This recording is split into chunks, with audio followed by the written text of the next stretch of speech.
아멘. 자, 우리가 말씀드린 대로 우리 매년 했지만 올해는 좀 더 중요한 부분들이 있어서 오늘과 다음 주 두 번에 걸쳐서 일단 오늘 우리를 부르신 이유에 대한 것을 그 흐름들을 저랑 같이 한번 다시 리마인드 해보도록 하겠습니다. 하나님이 저를 부르신 것이 어떠했고 또 이 교회를 처음 세우실 때에 어떤 말씀들을 주셨는가 하는 것을 우리 회중들과 계속해서 공유하는 것은 굉장히 중요합니다. 왜냐하면 저희들이 원하는 대로 회의를 해서 교회의 방향을 정하는 것이 아니라 이 교회를 부르신 분의 첫 시작이 분명히 있기 때문에 그 방향에 대한 것을 계속해서 얘기해 오고 있습니다. 그래서 우리 교회의 방향에 대한 것들 얘기가 시작되려면 일단 저의 부름과 시작에 대한 것을 자주 얘기 드렸지만 간단하게 다시 한번 리마인드 할 필요가 있습니다. 저는 일단 감사하게도 뉴질랜드에 처음 오게 된 이유가 워홀이나 해외를 경험해 보고 싶다거나 한 것이 아니었고, 제가 고등학교 때 예수를 믿고 나서 앞으로 내가 이분을 따라 살고 싶게 되었는데, 이분을 따라 살아야겠는데 과연 이분이 나의 삶을 약속대로 책임지시는가, 그 부분에 대한 것을 제가 경험하지 않으면 이런 선택의 기로가 올 때마다 계속 고민하고 갈등하고 주저할 것 같아서, 하나님 제가 어디로 가든지 주님이 약속대로 저를 돌보신다는 것을 경험하게 해달라는 그 기도 제목을 가지고 제대하고 막 여기저기를 아무렇게나 막 가본 거죠. 근데 국내에서는 말이 통해서 그런지 너무 일이 잘 풀렸습니다. 어디를 가도 돈을 안 가지고 가도 교통편부터 숙소까지 생각지 못했던 것들이 그냥 다 해결이 되는 시간들이었어서 이거는 말이 통해서 그런가 보다 해서 제가 이제 그때 해외로 아무데나 이제 카페를, 그때 인터넷에 카페를 운영하시는 분들한테 메시지를 다 보냈는데 5분 만에 연락이 온 곳이 뉴질랜드였기 때문에 제가 여기로 온 거지, 여기 아무런 연고도 이 나라에 대한 아무런 사전 지식도 없었던 거죠. 그래서 그렇게 오게 됐습니다. 그리고 하나님이 어떻게 저를 불렀고 어떻게 인도하고 계시는지를 경험하게 된 거죠. 그래서 그렇게 시작이 일단 됐습니다. 근데 제가 와서 있다 보니까 우리 교회의 방향에 있어서 제가 처음 오시는 새가족들을 교육할 때 항상 교회론으로 했습니다. 교회론. 성경이 말하는 교회가 과연 뭐냐, 그리고 그 교회는 뭘 하는 곳이냐에 대한 교회에 방문하시는 분들마다의 각자의 교회론이 다 다르다는 것을 제가 여기서 청년으로 지내면서, 전도사로 지내면서, 부목사로 지내면서 교회들이 왜 싸우는지를 보면서 이제 보게 된 거죠. 각자의 교회론이 다 다르고, 교단도 다르고, 경험도 다르고, 생각도 주장도 다르고, 그러나 그 누구도 성경이 뭐라고 말하는지에 대한 지식은 없는 것 같고, 그래서 그런 내용들로 계속 싸워서 성경이 얘기하는 교회는 어떤 곳이냐 하는 것을 다시 시작을 해야겠구나 해서 이제 저희가 교회론으로 시작이 된 겁니다. 우리가 알다시피 성경이 말하는 교회는 사람이면서 그러한 사람들의 모임이거든요. 그래서 저희가 자주 했던 얘기지만 귀신도 하나님을 알아요. 저와 여러분들도 저 이제 하나님 알아요 이렇게 얘기하지만 귀신도 하나님이 세상을 창조한 줄 알고, 귀신도 예수가 그리스도라는 거 알고, 귀신도 예수님이 하나님의 아들이신 줄 알고, 귀신도 하나님이 우리를 사랑하셔서 그 아들이 와서 우리를 위하여 대신 죽으셨다가 부활하신 것도 귀신도 압니다. 귀신은 우리보다 더 잘 알아요. 귀신같이 알아요. 그런데 따르지 않는 거죠. 믿지 않는 거죠. 마찬가지로 나와 귀신의 차이가 뭐냐 하는 질문에 나는 대답을 할 수 있어야 됩니다. 하나님을 아는 거냐, 아니면 그분을 따르게 된 거냐. 그래서 우리가 양육할 때 어제도 청년들에게 제가 물어봤는데, 이유는 설명하지 않아도 되는데 나는 정말 하나님을 따라 살아야겠구나라는 마음이 생긴 적이 있느냐, 그걸 물어보는 거예요. 어떤 일이 있어도, 어떤 어려움을 당해도 나 이분을 꼭 따라서 함께 살아야겠구나라는 마음이 생긴 적이 있느냐. 왜냐하면 우리가 구원이라는 것은 나 이제 예수를 믿어볼까? 라고 내가 결정하는 게 아니라 예수가 믿어진다는 겁니다. 무슨 이유인지 모르겠으나 그분이 믿어지고 그분을 따라야겠다라는 마음이 생기는 이 놀라운 구원의 역사는 하나님이 하시는 거지 우리들이 할 수 있는 게 아니에요. 근데 이 놀라운 일이 그때도 그렇고 지금도 그렇고 앞으로도 그렇고 일어날 거라고 성경은 얘기하고 있어요. 그분을 향하여 마음이 열리고 내가 저분을 쫓아가야겠구나 하는 일들이 우리 가운데 일어나는 거죠. 그래서 정말 그분이 믿어져야, 믿어야지가 아니라 믿어지는 겁니다. 내 힘으로 어떻게 할 수 있는 게 아니에요. 그래서 우리는 뭔가가 믿어지면 어떤 이렇게 리스크를 감수하고서라도 그걸 하려고 하는 행동이 나타나요. 내가 비록 돈이 없고 야 이거 모기지 많이 끼면 진짜 삶이 빡빡해질 텐데 라는 걸 알아도 집을 사야겠다라는 확신이 생기면 영혼까지 끌어모아서 그 무서운 모기지를 끼고 그 고통을 감당하면서 살아갑니다. 마찬가지로 하나님을 정말 따라가야겠구나라는 마음이 생기게 된 사람은 어려움을 당하고 그로 인한 고통과 불편함을 겪을지라도 그분을 따라가야겠다라는 마음이 그 안에 생기게 되는 거죠. 그래서 이건 귀신처럼 나 배웠어, 나 들었어, 나 그거 뭔지 알아 라는 것과 예수를 믿게 되었다는 말은 전혀 다른 말입니다. 그분을 신뢰하게 되었고 그분을 따르고 싶게 된 이 마음이 우리 안에 어떤 이유에서인지 선물로 주어지는 사건을 성경은 구원이라고 얘기를 하거든요. 그래서 사람들을 하나님이 부르시는 거예요. 근데 저는 이제 제가 부목사로 있다가 어떤 이유로 인해서 이제 교회를 제가 나오기로 결정을 했죠. 그리고 아내는 이제 둘째가 있고 셋째가 곧 생기게 되고, 그러니까 아내도 일을 할 수 없고, 저는 지금 제가 목회자로의 준비가 하나도 안 돼 있다는 생각을 그때 한 겁니다. 왜냐하면 저는 늘 어린이, 청소년, 청년 이렇게만 사역을 해봤지 장년들, 어른들 사역은 뭐 이민사회가 그렇지만 목사님을 따라 가볼 일도 없고 그런 기회가 뭐 주어지지도 않고 뭘 어떻게 해야 되는지 주일 예배 때 이렇게 앞에 서본 적도 거의 없고, 그러니까 뭘 해야 될지를 내가 모르기 때문에 난 준비가 안 됐어. 그것 때문에 한 1년이 그냥 시간이 지나갔습니다. 1년을 지나가면서 하나님이 저에게 주셨던 말씀이 저희가 오늘 읽은 첫 말씀입니다. 그러면서 제가 교회를 하나님이 세우라고 시작하라고 하신 것이 어려운 게 아니구나, 이런 거면은 내가 할 수 있겠구나 라는 생각이 들었던 말씀이 오늘의 저 말씀이었거든요. 뭐라고 얘기합니까? 저희에게 이르되 레위 사람들아 내 말을 들으라. 저에게 하신 말이면서 오늘 모든 믿는 성도들, 특별히 이 교회에 부르신 사람들에게 똑같이 주는 얘기입니다. 내 말을 들으라. 이제 너희는 성결케 하고 또 너희 열조의 하나님 여호와의 전을 성결케 하여 그 더러운 것을 성소에서 없이 하라. 우리 교회의 첫 번째 부르심이 뭐예요? 하나님이 성소에 두신 것이 아닌데 들어와 있는 게 교회의 생각보다 굉장히 많습니다. 하나님은 성전을 지으실 때 그 규격도 정확히 얘기하셨고 그 위치도 정확히 얘기하셨고 그 모양과 재료도 정확히 얘기하셨습니다. 그죠? 근데 우리는 우리의 편리를 따라서 어떤 건 빼고 어떤 건 말하시지도 않은 건데 갖다 넣고 한 것들이 교회 안에 얼마나 많은지 몰라요. 근데 교회를 다니면서도 이게 진짜 해야 되는, 교회가 해야 되는 일인지 아닌지도 분별하지 못하는 사람들이 거의 대다수가 되어버린 거죠. 그래서 예배 시간에 뭐가 없으면 막 불안함을 느끼고 안 하던 걸 하면 또 이상하게 생각하고 예배의 정신이 뭔지도 모르고 이걸 왜 하는지 왜 안 하는지도 모르는 지경이 되어버린 때가 지금도 그렇지만 그때도 그랬다는 거죠. 성소에서 더러운 것이라는 건 하나님이 명하시지 않은 것을 없이 하라는 겁니다. 그리고 내 아들들아 이제는 게으르지 말라.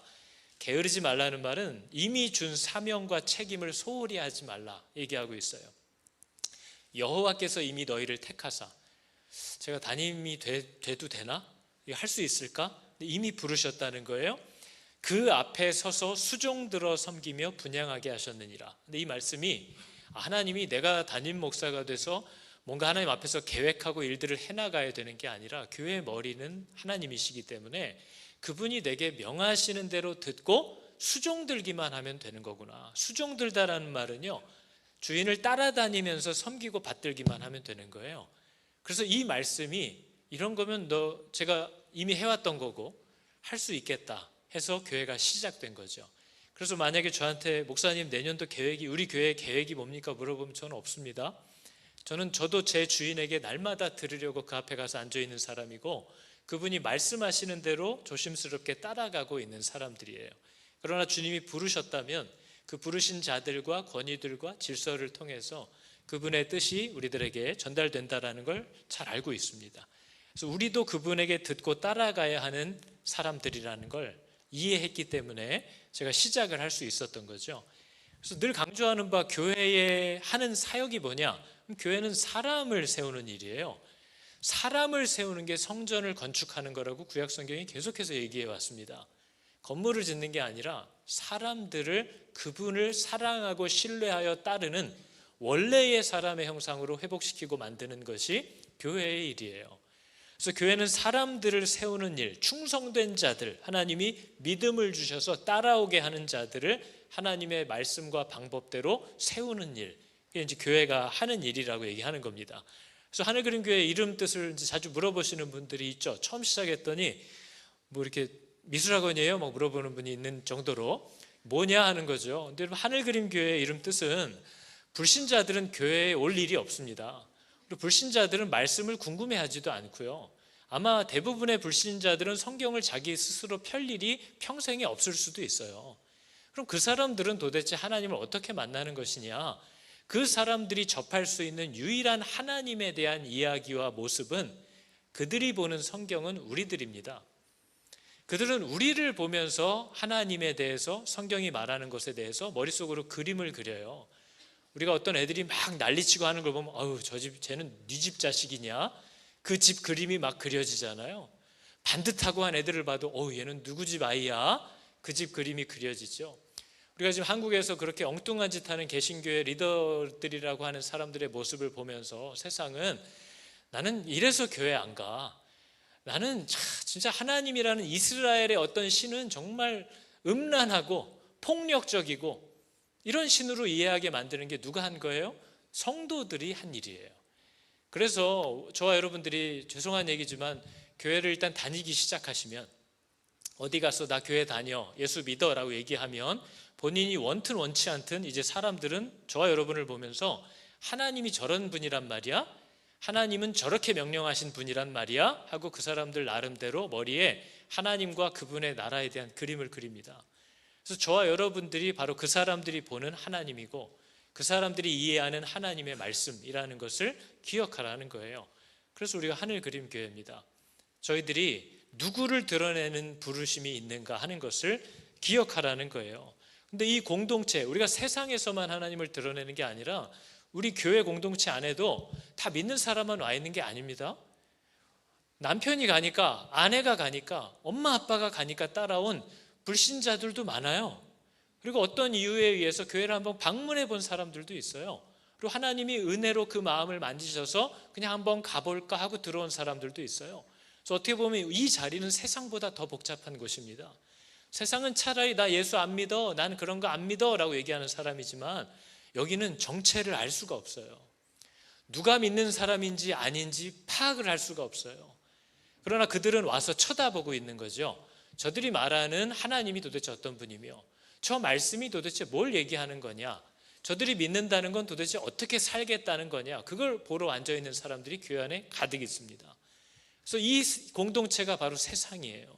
예수를 믿게 된 사람들이 치열하게 그 삶의 아름다움과 자기가 하나님을 어떻게 신뢰하고 어떻게 그분을 따라가려고 하는지를 드러내야 하는 것은 바로 이 교회 공동체부터 시작되는 겁니다. 왜 여기에 들어오면 다 믿는 사람이라고 규정을 하세요? 왜 여기 오는 사람들은 다 예수 믿는 사람들이라고 생각하세요? 그래서 왜 교회만 오면 상처만 받으면 믿는 것들은 다 똑같아 하고 떠나세요? 그분이 믿는 것들인지 안 믿는 것들인지 어떻게 아세요? 나도 믿음이 없는데 은혜로 가슴 졸여하면서 이 자리에 이렇게 붙어 있고 있는데, 그래서 이 자리 역시도 우리가 하나님의 사람들이 어떻게 살아가는지를 보여줘야 하는 예배의 장소고 전도의 장이라는 것을 잘 기억해야 됩니다. 그리고 가정으로, 세상으로 확장해서 계속해서 나아가는 거죠. 그래서 우리가 하나님의 모습과 하나님의 심정과 하나님 나라의 법이 어떤 것인지를 잘 드러내려면 그 대상을 잘 알아야 돼요. 제가 여러분한테 여러분 민들레 꽃을 한번 그려보세요 하면 머릿속에 아는 대로 그리면 어느 정도 대충 그림은 그리겠죠. 근데 민들레를 직접 보면서 그리는 건 완전 다릅니다. 그 대상을 하나님은 어떤 분인가 내가 알고 이해하는 대로 여기 적는 것과 진짜 하나님이 어떤 분인지를 보면서 적는 것은 완전 다른 거죠. 그래서 우리는 하나님을 세상에 드러내는 부름이 있기 때문에 우리들이 항상 관찰해야 하는 건 하나님, 그분의 말씀을 그 누구보다도 잘 주목하여 배워야만 합니다. 배우는 게 아니라 쳐다보고 있어야 돼요. 신앙생활이라는 건 어디서 조금 배워와 가지고 내 힘으로 그렇게 살아내는 게 아니에요. 성경은 그걸 못한다고 분명히 얘기했습니다. 사람에게는 소망이 없어서 하나님의 선함을 듣고 보고 배워도 그대로 따라할 능력이 없다라고 얘기를 했어요. 그래서 하나님이 우리에게 요구하는 건 뭐예요? 그분을 따라가라는 거예요. 그분과 함께 있으라는 거예요. 그래서 어제까지 잘했어도 오늘 하나님을 바라보지 않으면 원래의 내 소망 없는 모습으로 오늘 즉시 바뀝니다. 그러나 어제까지 엉뚱하게 살았어도 오늘 하나님을 바라보기 시작하면 은혜로 오늘을 살아낼 수 있어요. 그래서 우리들의 부름, 우리들이 얘기하는 신앙생활은 경륜, 경험, 배운 거 이런 걸 가지고 살아내는 내 능력이 아니라 사람은 하나님께 붙어 있어야만 합니다라는 것을 세상에 드러내고 내가 경험하는 삶인 거예요. 그래서 그분과 붙으면 즉시 그 은혜를 내가 누리고 그분을 놓는 순간 아무리 오래 몇 대째 신앙생활을 했어도 즉시 타락한 원래 인간의 모습으로 그냥 돌아간다라는 걸 성경은 얘기하고 있는데 저와 여러분은 잘 못 알아듣는 것 같아요. 그래서 하늘그림교회는 사람들이 오면 여기에서의 교회 양육 없습니까? 이렇게 물어보는 분들이 많이 있잖아요. 저희는 양육을 적게 하는 교회는 아닙니다. 근데 우리 교회의 최고의 양육은 뭐냐면 성경을 읽으라는 거예요. 그래서 우리 교회는 모든 성도들이 같은 본문으로 계속해서 말씀을 읽을 수 있게끔 하고 있고 모든 수요 예배, 주일 예배, 공예배도 다 그 같은 본문으로 진도를 따라서 하고 있고 목장 안에서도 재직들도 교사든 모든 교회 안에서 섬기려고 하는 사람이라면 하나님의 말씀 앞에 서는 훈련을 기본적으로 하겠다라는 약속을 하고 시작하라고 계속 얘기하고 있어요.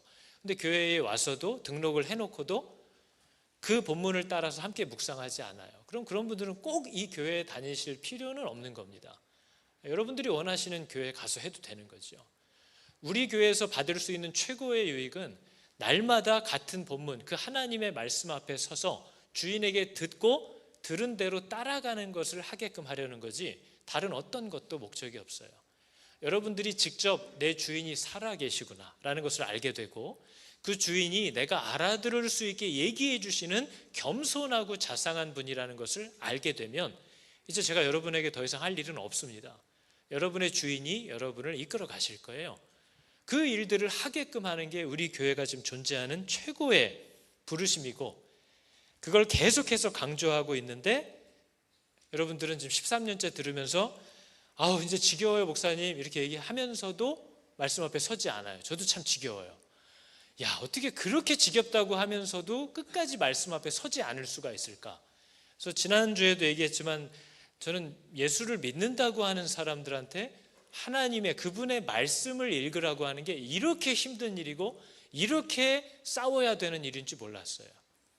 근데 생각해 보니까 제가 목사로서 제일 힘든 일이 뭔가 생각해 보니까 저도 매일 말씀을 펴는 게 제일 힘듭니다. 그게 제 본성이 아니에요. 그게 제 본성과 맞닿아 있지 않아요. 그래서 하나님의 말씀 앞에 서는 것 그것이 가장 우리에게 필요한 것임과 동시에 마귀가 가장 방해하는 부분이라는 걸 기억하라는 거예요. 하나님의 말씀만큼 여러분에게 필요한 답이 없어요. 근데 우리는 맨날 뭐래요? 읽어도 모르겠어요. 그렇게 얘기하는 분들 대부분 안 읽는 분들입니다. 읽으면 들려요. 그 말씀 앞에 서는 순종을 계속하면 결국 그분이 나에게 얘기하신다는 걸 발견하지 않을 수 없어요. 그러나 마음도 없고 믿음도 없고 원하지도 않고 핑계는 대야겠고 그러니까 읽지는 않지만 불평을 하는 거죠. 그러나 하나님은 그 사람의 수준과 상관없이 그 사람이 알아듣도록 얘기하시는 분이라고 계속해서 얘기하고 있는 거죠. 그래서 우리 교회 양육이 뭐냐? 다른 것들도 있지만 하나님의 말씀인 성경을 읽으라고 그 말씀 앞에 가서 서 있으라고 내가 이해해야만 능력이 나타나는 게 아니라 내가 이해되지 않을지라도 말씀이신 하나님 앞에 순종하여서 부르신 대로 나아가 서 있기만 하면 그분이 나를 읽으시고 그분이 나와 함께 하시는 그 유익을 여전히 이해하지 못해도 받을 수 있음을 기억하라고 얘기하는 겁니다. 그러나 믿음이 없으면 믿어지지 않기 때문에 성경을 펼칠 수가 없는 거죠. 그래서 여러분 우리가 교회가 이렇게 모이면 뭐 하는 곳인가? 교회는 도대체 모이면 뭐 하는 건가? 여러분들 나름대로도 경험이 있잖아요. 다 경험한 게 있고 해본 게 있고 근데 우리는 이웃 교회들을 보면서 교회가 뭐 해야 되는지를 살펴보면 안 됩니다. 뭐 잘하는 교회들도 있겠지만 우리는 뭐 잘하든 못하든지 간에 교회는 뭘 해야 되는 곳인가 라는 걸 알려면 성경으로 돌아가야죠. 그래서 성경이 뭐라고 얘기하는지를 살펴봐야 되는 거죠. 우리가 저거 다 외우는 거잖아요. 예수님이 부활하시고 승천하시면서 곧 약속한 성령이 임할 텐데 그럼 교회가 시작될 거라는 거죠. 그러면 교회가 뭘 해야 되는지를 이미 가르쳐 줬잖아요. 뭐라고 얘기를 합니까? 그러므로 너희는 가서 모든 민족을 제자로 삼아 아버지와 아들 성령의 이름으로 세례를 베풀고 내가 너에게 분부한 모든 것, 신구약 모든 하나님의 말씀 그것들을 가르치고 그 정신을 가르쳐서 그렇게 지키며 살게 하라 이렇게 얘기했잖아요. 저게 교회가 하는 일이래요. 근데 저기 순서가 뭡니까? 제자로 삼아 세례를 베풀고 모든 걸 가르쳐 지키게 하라 저거예요. 그런데 우리는 교회는 이제 거꾸로 합니다. 사람들을 일단 모아가지고 성경 공부를 시켜요. 가르쳐서 이렇게 살아야 돼. 너 지난주에 했어? 회개해. 가르쳐서 지키게 하려고 그래요. 그리고 그걸 어느 정도 하면 세례를 줘요. 그리고 이제 좀 구력이 쌓이고 시간이 지나면 제자야 이렇게 하면서 직분도 줘요. 근데 저 순서는 뭐예요? 제자를 삼는 게 첫 번째 일이에요. 제자가 되려고 하는 사람이 아닌데 하나님의 말씀을 지켜 살게끔 할 수 있는 일은 불가능한 일입니다. 그분을 신뢰하지도 않고 그분을 따라 살겠다라는 마음이 생기지도 않은 사람에게 그분의 말씀을 지키며 살라고 얘기하는 건 불가능한 일이라고요. 그래서 일단 제자를 삼는 게 첫 번째고 그러면 세례를 받아요. 세례는 나의 모든 권한을 그분께 넘기겠다는 뜻이에요. 왜요? 그게 나에게 유익이기 때문에 내가 그걸 원하기 때문에 내가 저분과 결혼하기 원하기 때문에 세례를 베푼 후에 그 주인이 그 사람이 사랑하고 신뢰하게 된 그 주인의 모든 말씀들을 가르쳐주면 그가 그것을 지키면서 살아가고 싶어하는 자가 될 거라는 거죠. 제자를 삼는 게 첫 번째예요. 그럼 제자는 여러분 어떻게 삼는 거예요? 성경이 말하는 제자의 기준은 되게 간단합니다. 성경이 말하는 제자의 기준은 예수님이 부르실 때 따라가는 자들이에요. 다 제자입니다. 성경에 보면 예수님의 제자들 중에는 의사도 있고요, 어부도 있고요, 바리새인도 있고 유대인, 이방인도 있고 세리도 있고 창녀도 있고 귀족도 있고 노예도 있어요. 근데 이 사람들의 신분과 교육 환경과 상황과 모든 것이 다 다른데 이 사람들의 공통점은 예수님이 따라오라고 불렀을 때 따라간 사람들이에요. 여러분 예수를 믿는 건요 내가 저분을 따라야겠다라는 마음이 생깁니다. 왜인지는 설명 못하는 수도 많아요. 그런데 왠지 모르겠는데 너는 나를 따르라 했을 때 마태가 돈통을 내려놓고 그분을 따라갔어요. 뭔가를 이해하고 배워서가 아니에요. 그렇게 사람의 마음을 열어 주님을 따르게 하시는 이 은혜가 하나님이 하시는 구원의 역사라고 얘기를 하는 겁니다. 그래서 우리의 마음이 난 저분을 따라야겠다라는 그 마음을 갖게 하시는 능력과 변화가 나타나요. 저도 제가 어떻게 예수를 믿게 되었냐? 설명이 되고 이해가 되고 내가 용납하지 못했던 깨닫지 못했던 성경의 내용들의 답을 다 찾았기 때문에 믿었냐? 아니에요. 말씀 앞에 서서 여전히 번거로워하고 여전히 소화가 안 돼서 힘들어하고 있는데 그 말씀 앞에서 그분을 따라가게 되는 일이 저에게도 일어났거든요. 그분을 신뢰하게 되는 변화가 나타나니까 지금 당장 이해는 안 되지만 이거는 내가 이해를 못하는 문제지 저분이 문제가 있다라고 믿어지진 않아요. 그래서 그분을 따르게 되는 일이 내 안에 시작됐다는 거죠. 근데 이 일이 그때도 있었고 지금도 있고 앞으로도 있을 거래요. 그래서 우리가 교회들이 하는 일은 그분이 부르시는 사람들이 있어요. 그럼 그 사람들을 받아서 세례를 주고 그분의 말씀으로 가르쳐 그분과 함께 살게끔 하라는 거예요. 그게 교회가 갖고 있는 부르심입니다.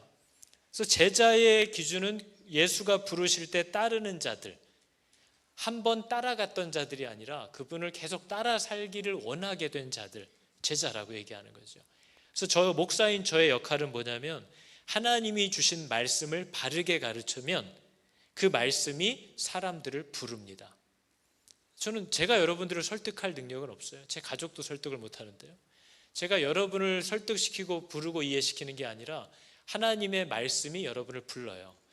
그래서 저의 역할은 말씀을 바르게 가르치면 그 말씀이 들리워지고 가르쳐질 때 사람을 부르고 그에게 믿음을 주시고 하나님을 사랑하게 하시는 그 능력이 나타날 거라고 성경은 분명히 얘기합니다. 말씀을 들으면서 믿음이 생길 거라고 그거 외엔 다른 방법이 없어요. 그래서 교회가 존재하고 있는 거죠. 그러면서 우리가 잘 아는 사도행전 말씀이 뭐라고 얘기를 합니까? 이 일이 어떻게 가능하냐면 성령이 너에게 임하시면, 성령이 우리에게 임하시면 그 성령이 우리의 마음을 열어 보지 못한 바 예수 그리스도를 사랑하게 하시고 그분을 따르게 하는 그 변화와 능력을 나타낼 거래요. 그래서 오직 성령이 너에게 임하시면 우리가 다 권능을 받는데, 어떤 권능을 받느냐? 예루살렘을 가든 유대를 가든 사마리아를 가든 어디에서 누구를 만나든지 간에 예수가 그리스도라고, 이분이 나의 하나님이라고 하나님을 말하는 증인이 될 거래요. 여러분, 예수를 정말 만났을 때 경험해 보셨습니까? 이 하나님을 말하고 싶어요.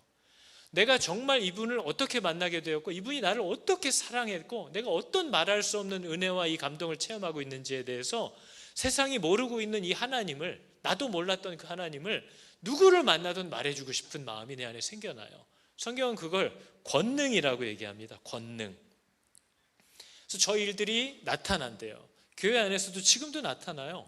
우리 교회 안에도 하나님을 믿지도 않았고 교회 다니는 것들을 끔찍히 싫어했는데 지금 하나님을 너무나도 사랑하게 된 사람들이 있어요, 없어요? 우리 교회 안에? 있어요. 꽤 있어요. 그 일들이 바로 하나님이 하시는 일들이에요. 그 말씀 앞에서 일어나는 일이라고 얘기를 하는 거죠. 그러면 이렇게 믿는 사람들이 하나님 앞으로 공동체로 이렇게 교회가 모이면 공동체는 뭐 하는 곳인가? 그죠? 여러분, 지금도 막 우리가 숫자 때문에 주차 문제가 있고 막 자리 앉는 문제가 있고 막 이것 때문에 힘들어요. 그런데 초대교회는 하루에 3,000명이 나타났거든요. 하루에 베드로의 설교를, 성령에 충만하여서 베드로가 설교를 했더니 그 말을 받은 사람들은 세례를 받음에 이날의 신도의 수가 3,000이나 더 했대요. 그럼 우리는 이제 초대교회를 보는 거죠. 교회는 사람들이 오면 뭘 했을까? 여러분, 사람들이 많이 모이기 시작하면 교회는 뭘 해야 될까요? 제가 여러분들한테 설문지를 돌리면 10명한테 돌리면 의견 14개쯤 나올 거예요. 각자 뭘 해야 되지 않을까요? 이거 해야 되지 않을까요? 저분들 불편한데 잠옷실을 만들어야 되지 않을까요? 이런 거 나오잖아요. 근데 원래 교회들은 그때는 사람들이 안 불편해했나? 그때는 아기가 없었나요? 그때는 모일 장소들이 뭐 다 몇천 명이 모일 장소를 나라에서 대여해 줬나요? 그럼 저 때는 도대체 어떻게 했냐는 거죠, 교회가. 저렇게 많은 수가 하루아침에 교회의 형제라고 자매라고 들어와서 앉았는데 초대교회의 기록들을 보면 아무도 당황하지 않아요. 교회가 원래 해야 할 일을 그대로 합니다. 어떤 일을 하는 거예요? 그들이 사도들의 가르침을 받는 일과 교제하는 일과 빵을 떼는 것과 기도에 전념하였다. 끝이에요. 저 말에 이제 저희 사이사이에 접속사가 있고 쉼표가 있어서 그걸 제가 다 설명하진 않고 그냥 조금 편하게 풀어서 얘기하면 사도들의 가르침을 받아 교제하는 일이라고 얘기하는 거예요. 근데 저 교제가 뭐냐? 빵을 떼는 것과 기도에 전념하는 것, 이렇게 표현을 하는 거죠. 여러분, 성경이 얘기하는 성도의 교제는 뭐냐면요, 저희는 지금 편의상 성찬을 하면 정말 푸어 티타임을 하잖아요. 요만한 빵 한 조각, 한 모금도 안 되는 거, 이 형식으로 하지만 저 당시에 성찬이라는 건 식사를 하는 거예요. 진짜 식사를 하는 거예요. 성찬이면서 어려운 사람들이 그 자리에 와서 식사를 할 수 있게끔 하는 애찬도 포함되어 있는 개념인 거죠. 어떻게 저 일들이 가능해요? 사도들의 말씀의 가르침을 받아 성도의 교제를 시작했는데 그 성도의 교제 안에는 하나님께 내가 어떤 은혜를 받았는지를 기억하는 것과 어려운 형제 자매들의 삶을 돌아보는 것과 육적인 걸 돌아보는 것과 영적인 기도로 그들을 살피는 것이 함께 시작됐다는 거죠. 그래서 저기서 말하는 성도의 교제라는 것은 오늘날 우리 교회들이 우린 교제가 부족해요, 만날 시간이 없어요, 이런 교제와는 전혀 다른 교제입니다. 여러분, 이렇게 잘 맞는 분들하고 돌아다니면서 카페도 가고 식사도 하시고 집집마다 돌아다니면서 한번 놀아보세요. 3년 5년이면 다 흩어지실 거예요. 저기서 얘기하는 교제는 뭐냐면 성도의 교제, 성경이 말하는 성도의 교제는 하나님께 받은 은혜와 사랑을 서로에게 베푸는 것을 교제라고 얘기하는 거예요. 근데 우리가 하나님께 받은 은혜가 뭐예요? 기독교, 그리스도인이라고 얘기하는 사람들이 은혜 받았어요 라고 하는 그 십자가의 은혜는 피해자이신 하나님이 가해자인 우리를 찾아와서 먼저 용서하셨다는 거예요. 근데 심지어 이 가해자인 우리는 우리가 저분에게 피해를 입혔다는 사실도 모르고 인정하지도 않아요. 우리가 아직 죄인 되었을 때에 여전히 우리의 죄를 알지도 못하고 고백하지도 인정하지도 않을 때에 그 피해를 입으신 분이 우리를 위하여, 가해자를 위하여 찾아와서 자기의 생명으로 우리를 용서하셨다라는 게 우리가 받은 은혜입니다. 성도의 교제는 뭐예요? 서로를 용납하고 서로를 오래 기다려주고 서로를 용서하는 게 성경이 말하는 성도의 교제예요. 이 교제가 시작되면 그 관계는 굉장히 끈끈해집니다. 나를 계속 기다려주고 참아주고 용납해주고 인내해주고 때로 용서해줘요. 우린 이런 은혜를 받은 사람들을 가벼이 여기지 않죠.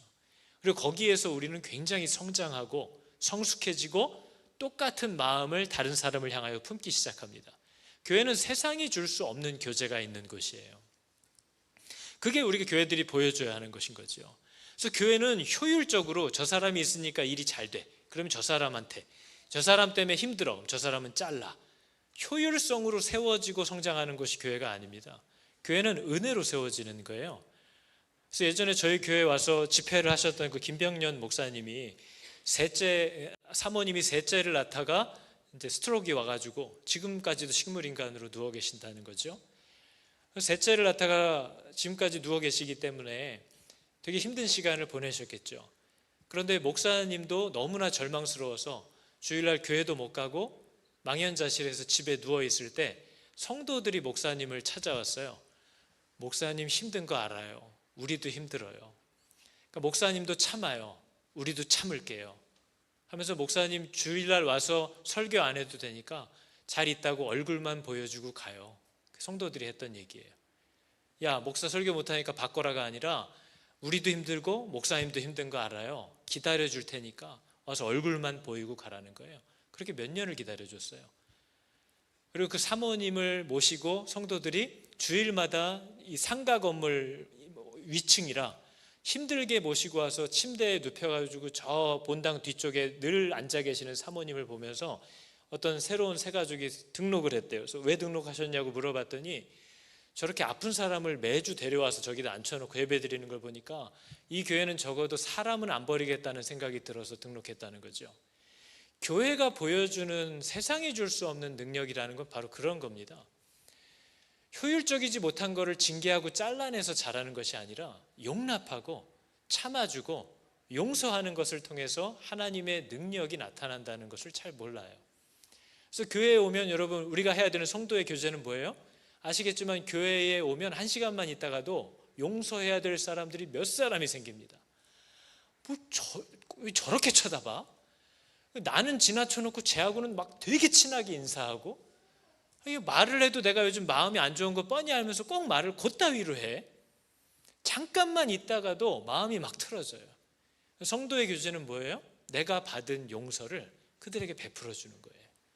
그게 나와 저 사람을 회복해 하고 자라게 하고 세상은 알 수도 없는 그 능력을 보여주게 되는 거죠.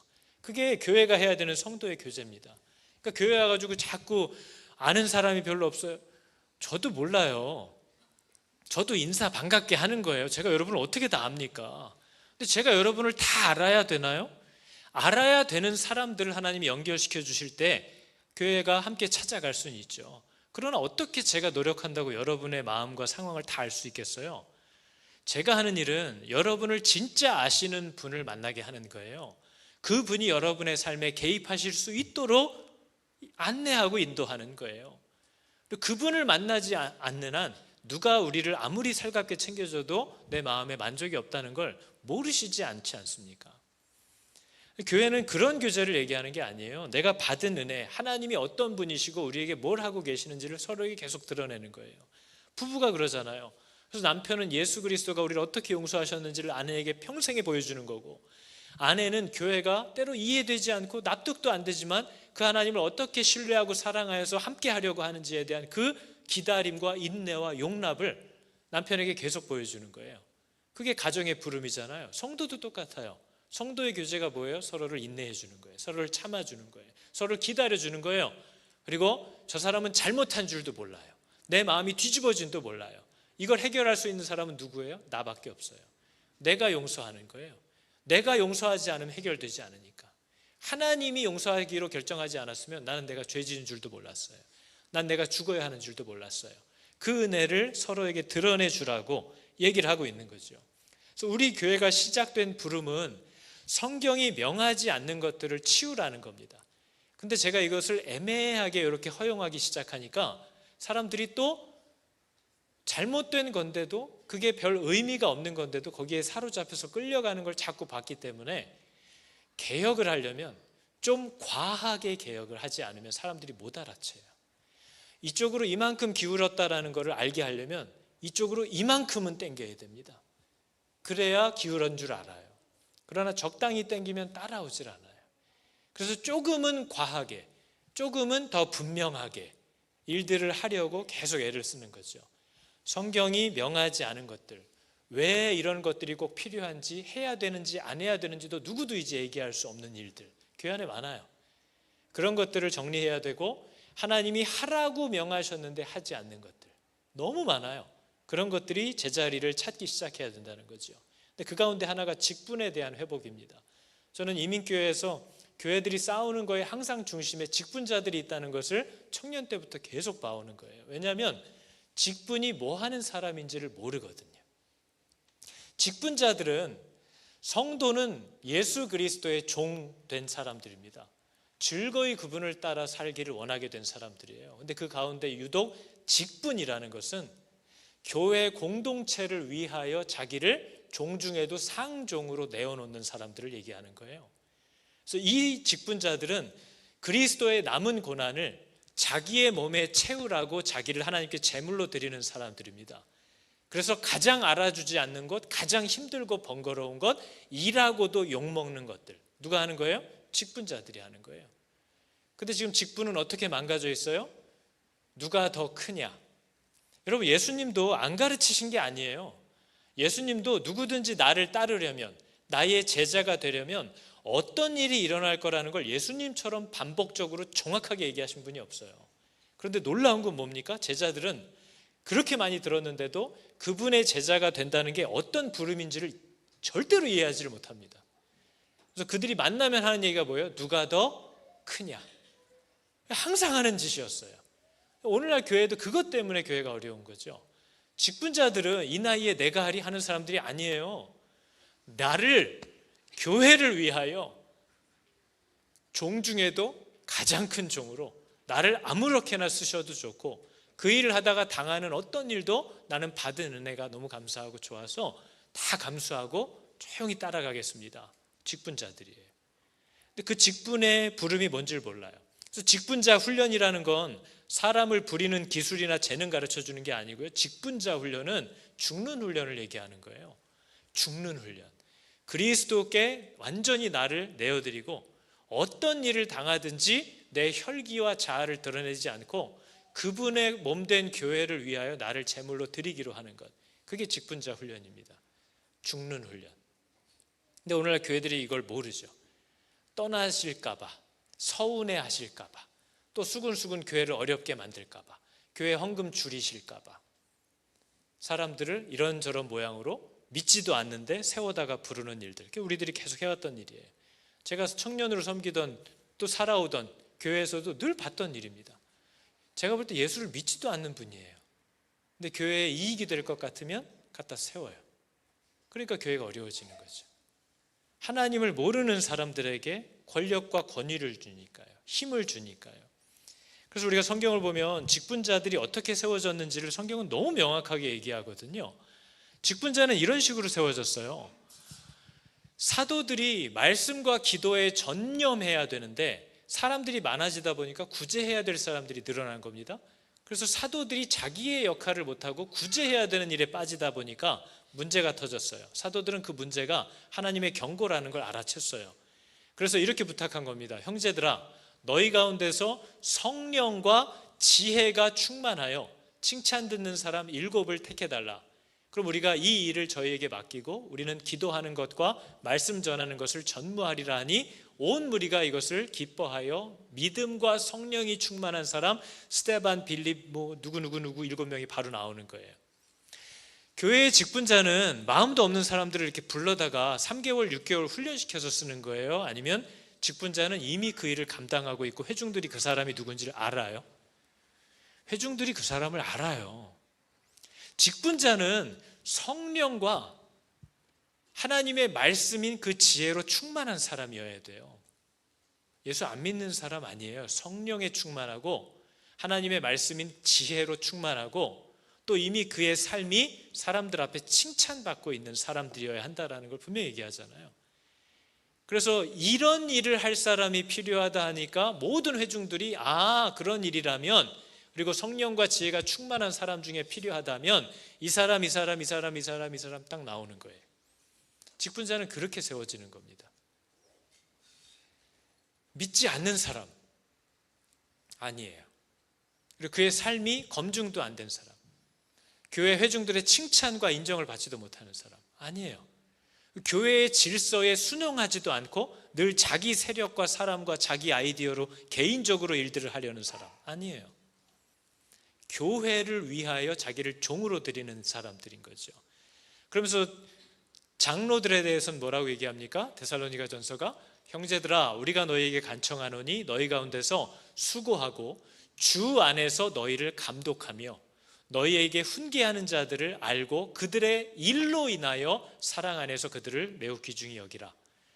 그래서 장로들이 뭐 하는 사람이냐면 주 안에서 회중을 감독하고 훈계하는, 그 말씀에서 벗어난 것들에 대한 것을 지적하고 온전한 방향으로 갈 수 있도록 다스리는 사람들이 장로들이에요. 근데 그 사람들이 니네들보다 귀하다는 게 아니라 그 사람의 일로 인하여 귀히 여기라는 거예요. 그 일이 교회의 중요한 일이기 때문에 그 역할 때문에 그들을 귀히 여겨라 이렇게 명령하는 거죠.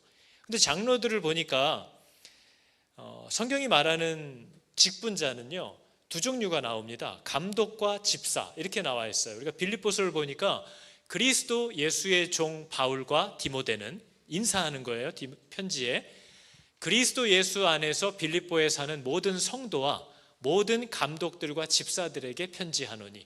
그러니까 우리가 누구한테 인사할 때 누구는 빼고 인사하지 않잖아요. 저기 보니까 성도들이 있고 감독들이 있고 집사들이 있어요. 근데 저 감독이라는 단어는 성경에서 계속해서 목사, 장로 이렇게 번갈아서 혼용되는 단어예요. 그래서 저 단어가 장로들을 얘기한다라고 생각합니다. 교회 안에는 장로와 집사가 있는 거예요. 장로와 집사의 역할은 너무나 명확합니다. 장로는 하나님의 말씀으로 사람들을 세우는 사람들이에요. 불신자들을 부르는 사람들이에요. 말씀으로 그 잘못된 방향성을 제시하는 사람들을 누르고 권면하고 다스릴 수 있는 그 말씀 위에 자신의 삶을 세워가려는 사람들이에요. 장로들. 집사는 뭐예요? 그렇게 사람들이 불러져서 모였을 때에 그 가운데 어려운 사람들, 돌봐야 하는 사람들, 그 회중들을 살피고 구제하고 교회가 그 역할을 감당하기 위하여 필요한 재정 출납을 담당했던 사람들이 집사들이에요. 그래서 이 역할을 나눠 맡은 것이지 누가 위고 아래인 것이 전혀 없습니다. 적어도 성경은 그렇게 얘기하지 않아요. 우리들이 위아래를 자꾸 만드는 거죠. 그래서 성경이 얘기하는 걸 보면 장로들이 교회에 있었구나. 근데 장로들의 역할도 두 종류가 나옵니다. 우리가 디모데 전서를 보니까 너희는 잘 다스리는 장로들을 2배나 존경할 자로 알되 말씀과 가르침에 수고하는 이들을 더할 것이라. 장로들 중에는 자신의 삶으로 다스리는 사람들이 있고 하나님의 말씀을 가르치는 장로들이 있구나. 그래서 오늘날 우리가 얘기하는 목사는 부름을 받은 장로들 가운데, 저도 장로예요. 장로들 가운데 말씀을 가르치는 일에 부름을 받은 장로인 겁니다. 그리고 우리가 일반적으로 교회에서 얘기하시는 장로님들은 말씀을 가르치시는 역할을 하실 수도 있고 해야만 하고, 또 그런 게 아니라면 자신의 삶을 하나님의 말씀의 기반 위에 두고 살아가려는 사람들이어야 해요.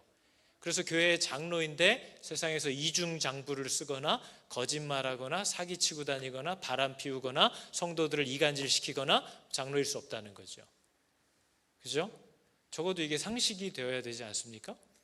장로와 목사는 그런 부름이에요. 그리고 그들이 그 역할을 감당하기 위한 모든 제반 사안을 조용히 섬겨주시는 분들이 집사님들이에요. 그래서 장로들과 집사들은 함께 사역하는 팀이지 위아래가 아니에요. 그래서 장로의 부르심이 있고 집사의 부르심이 있는 거예요.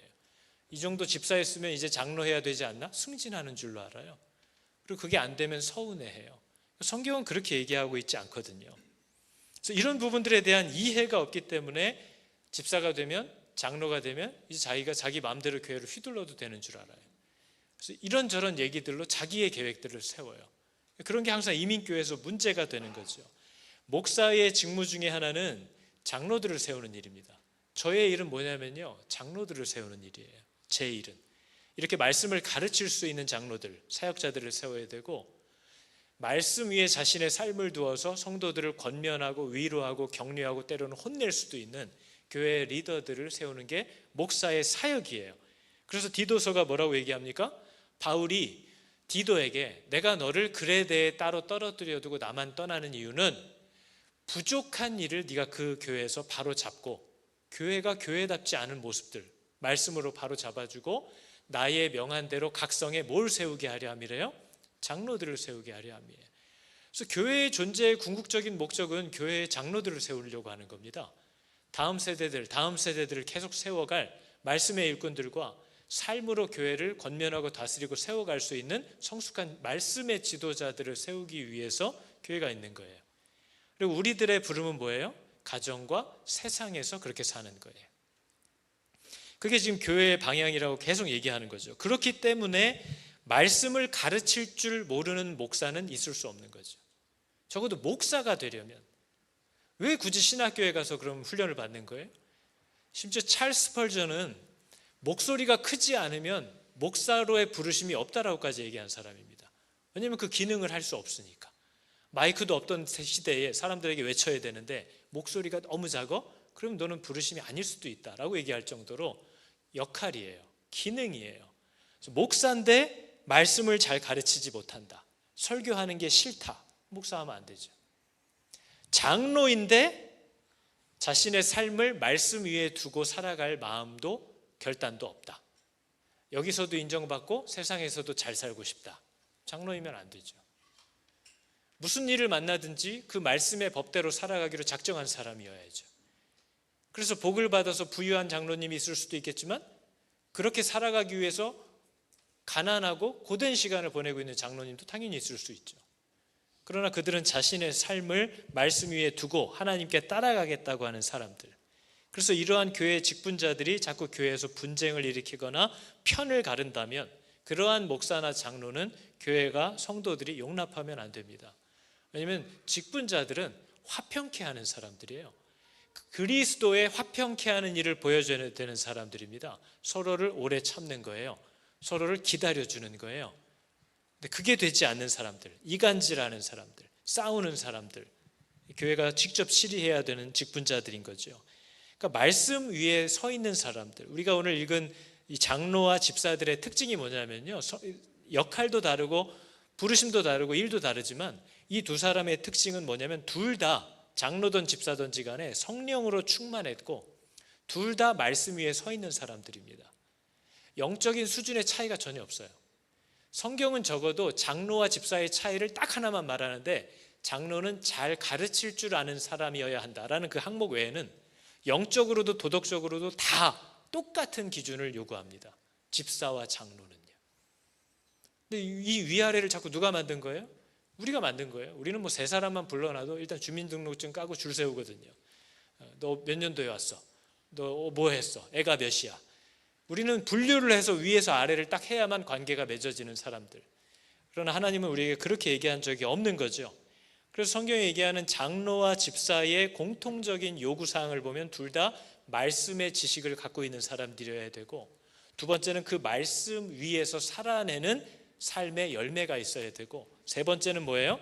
그들에게 맡겨진 가정을 그 말씀의 정신대로 운영할 수 있는 사람이어야 한다. 그래서 우리가 잘 아는 디모데전서가 이렇게 얘기하는 겁니다. 사람이 자기 집을 다스릴 줄 알지 못하면 어떻게 하나님의 교회인 더 큰 가정을 돌아볼 수가 있느냐. 그래서 제가 매번 얘기하는 거예요. 남편들 막 답답하다고 한심하다고 우리 남편은 뭐 하는지 모르겠다고 하는데 왜 자꾸 교회만 오면은 직분을 달라고 하는 거예요? 그런 남편한테. 자기 집도 못 맡기는 사람한테.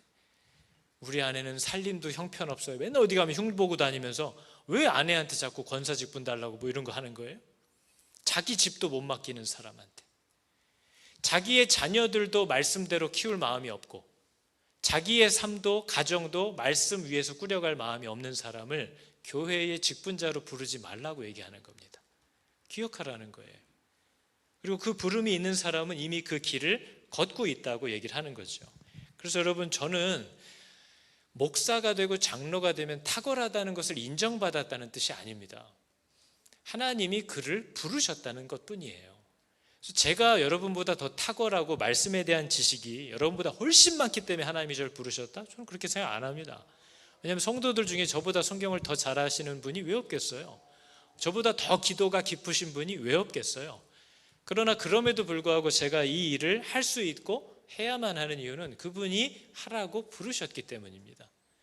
그래서 그분은 부르신 사람들을 통해서 그 질서를 가지고 일하시는 그분을 드러내려고 하는 분이지 우리들이 드러날 사람들이 아니기 때문에 그분이 부르셨고 하라고 했다면 비록 미약하고 쑥스럽고 부족하지만 하라고 하셨으니 할 수 있을 거라고 믿고 하는 거죠. 그래서 저는 제가 예전에도 한번 얘기했잖아요. 우리가 하나님이 우리 교회에 주신 방향이 있어요. 부름이 있어요. 우리는 이민교회 특별히 이 안에 교회가 하지 말아야 될 것, 또 의미도 없는 것들, 이걸 왜 하는지도 모르는 것들 정리할 거예요. 정리해 왔어요. 그리고 반드시 해야 되는 것들, 사람들이 좀 번거로워해도 할 거예요. 이런 부분에 대해서는 그분이 내게 명하신 것이고 교회가 시작될 때 이 교회의 방향으로 하나님이 명하신 것이기 때문에 제가 이 부분에 대해서는 여러분과 타협하거나 조율할 마음이 전혀 없습니다. 그렇게 해서도 안 되고, 여러분들이 그 방향성을 하나님과 함께 찾아갈 때에 이 교회가 왜 부름을 받았는지를 그래서 이해하는 게 필요한 거죠. 여러분이 하나님이 명하신 원래의 교회의 모습을 되찾는 것, 그게 이 교회가 지금 존재하고 있는 최고의 방향이에요. 그래서 이 일을 위해 부름을 받았을 때가 13년, 14년 정도 된 거죠. 그때 지금도 기억이 나요. 개척을 할 때에 나는 준비가 안 됐다 생각했는데 하나님이 내 옆에 서서 수종만 들면 된다. 그러면 할 수 있겠다 해서 개척을 시작한 거예요. 근데 제가 개척을 시작하려고 하면 어떤 결단이 필요했냐면요. 이제 저희 아내는 셋째를 임신하고 있고 저는 개척을 해야 되면 이제 그동안 여러 교회에서 제가 부목사 사임한 후에 먹고 살 방법이 없어서 고민을 했는데 여러 교회에서 집회로 계속 많이 불러주셔서 부교육자 때보다 더 잘 살았습니다. 근데 일단 이제 개척을 하면 집회에 가지 않을 거니까 못 가니까 그 수입은 다 끊어지는 거죠. 그리고 나서는 이제 워크앤인컴에서 잡을 찾는 동안 지원을 해주잖아요. 근데 그 가서 얘기를 들어보니까 거기서 요구하는 어떤 잡이든지 다 가서 일단 시도를 해야만 된대요. 내가 고를 수 있지 않대요, 잡을. 근데 저는 목사로 개척을 하려고 하는 거기 때문에 거짓말을 할 수 없다라는 그 알량한 하나님 앞에서 교회가 시작되는데 조금이라도 애매한 게 들어오지 않았으면 좋겠다 해서 아예 그걸 안 받기로 이제 결정을 하고 아내랑. 그러니까 그날 제가 이제 수입이 생활이 다 단절된 날인 거죠. 그때 이제 아기 탁자에다가 저희 집에서 예배를 처음 시작했죠. 애들 밥 먹는 의자에다가 성경책을 펴고 예배를 시작했습니다. 그래서 그때도 한번 나눴죠. 제가 예배를 시작했는데 막내가 똥을 싸니까 아내가 기저귀 갈고 온다고 막 일어나서 가요. 그러니까 첫째가 엄마 어디 가 하면서 따라가요. 그러니까 나만 혼자 이렇게 있는 거잖아요. 그래서 지금도 기억나는 거죠. 이거 설교를 계속 해야 되나? 회중이 돌아올 때까지 기다려야 되나? 그 고민을 했던 기억이 지금도 나요. 그리고 그날 저녁 때 이제 생활비는 다 끝났고 그래서 제가 자리에 누워서 하나님 이렇게 부르신 대로 가야 될 때 이런 상황으로 계속 살아야 한다면 그렇게 살겠습니다라고 결정했던 게 그날 했던 결정입니다. 이렇게 살아야 한다면 그렇게 살겠다. 그래서 저는 지금도 사실 하나님이 인도하시는 대로 하루하루 살려고 했기 때문에 지나왔지, 또 이렇게 사람들이 모이기도 하고 흩어지기도 하는 거지만 저는 이 교회를 잘 안정시키고 세워서 제가 나중에 여기서 은퇴를 한다든지 이런 저희 노후를 위해서 뭔가를 생각하는 걸로 전혀 생각하지 않습니다.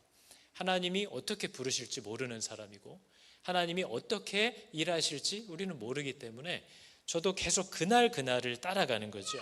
부르신 대로 살기로 그때 결정을 한 거고 어떤 일이 일어나든지 간에 순종하는 방향으로 걷다가 그분을 꼭 만나겠다라고 결정한 게 13년 전에 있었던 일이에요. 그래서 여러분 제가 놀라운 저의 비밀, 저희 아내는 힘들어하지만 제가 왜 저 혼자 이렇게 속편하냐면 그냥 하나님이 얘기해 주시는 대로 살겠다라고 마음을 결정하면 편합니다. 경험해 보시기 바랍니다.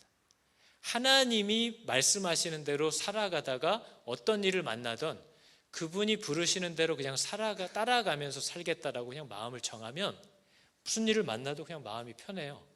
별로 어렵지 않아요. 근데 언제 마음이 어렵고 헷갈리고 힘들냐면요, 마음을 못 정하면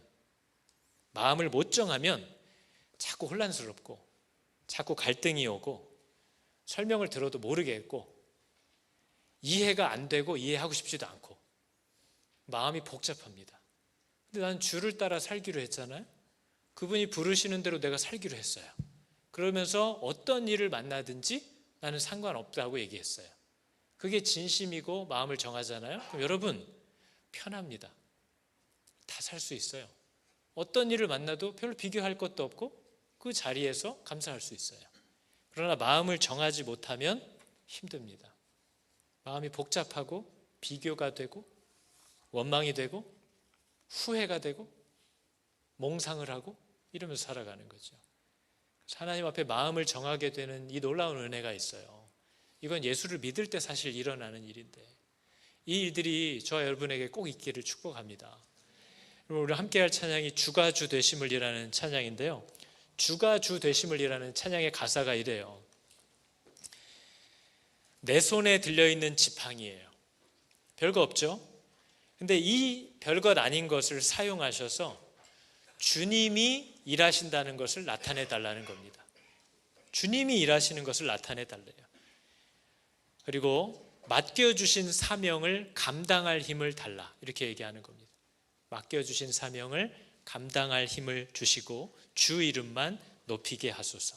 그래서 이 찬양 함께 할 때에 만약 하나님이 저와 여러분에게 사명을 주셨다면 그 사명을 감당할 힘을 주시는 줄도 믿으시기 바랍니다.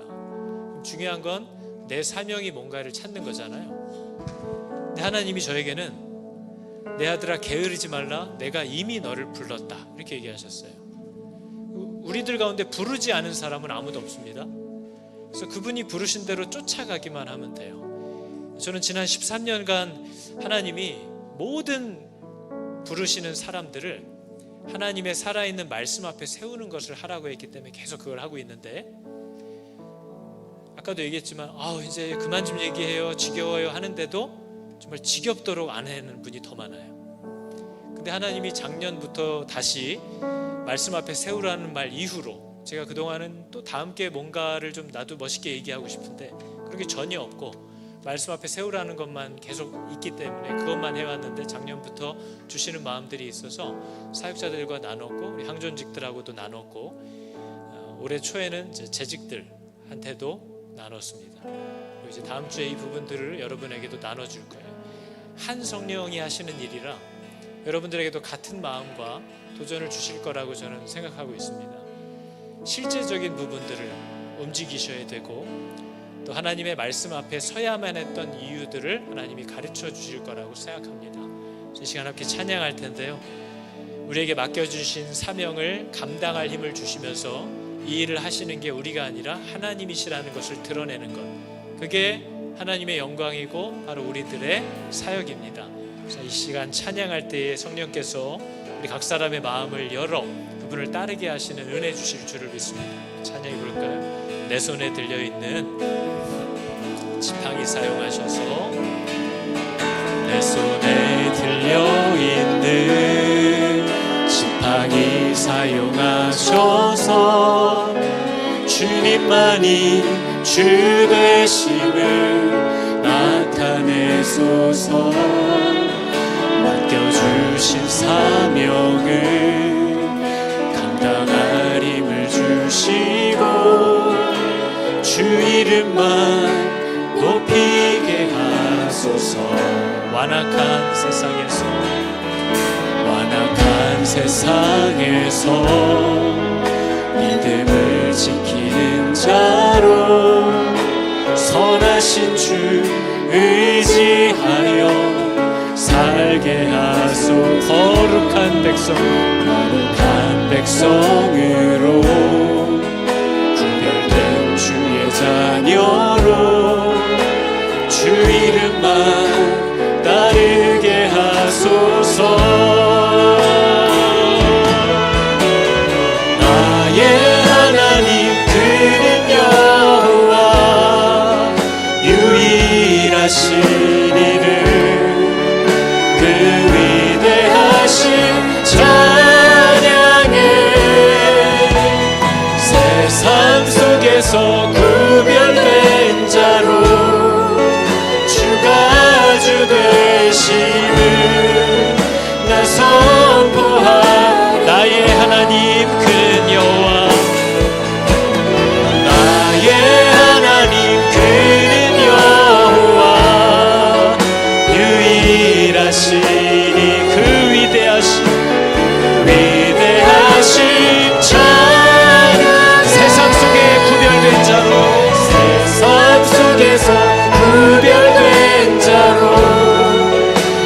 마지막으로 더 할까요? 나의 하나님 그는 여호와, 나의 하나님 그는 여호와, 유일하신 이는 그 위대하심 찬양해.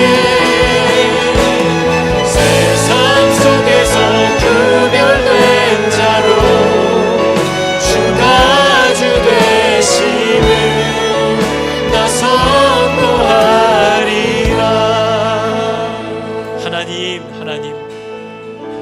하나님께서 우리 각 사람을 어떻게 지으셨고 어떻게 부르셨는지를 얘기하고 계실 텐데, 하나님, 내 눈이, 내 귀가, 내 마음이 닫혀 있어서 내 인생에 부르신 이유들조차도 궁금해하지 않고 찾지도 않고 그저 이 세상이 말하는 대로만 흘러가고 있는 내 현실을 봅니다.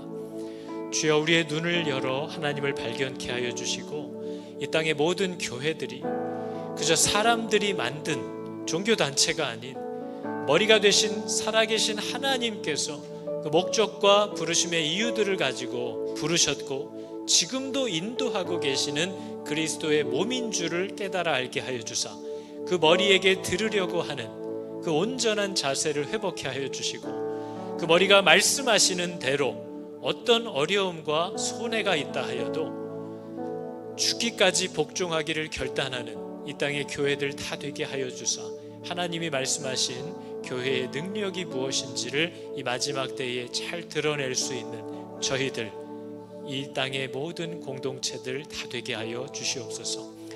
여호와는 내게 복을 주시고 너를 지키시기를 원하며, 여호와는 그의 얼굴을 비추사 은혜 베푸시기를 원하며, 여호와는 그 얼굴을 너희에게로 향하여 드사 평강 주시기를 원하노라. 아멘.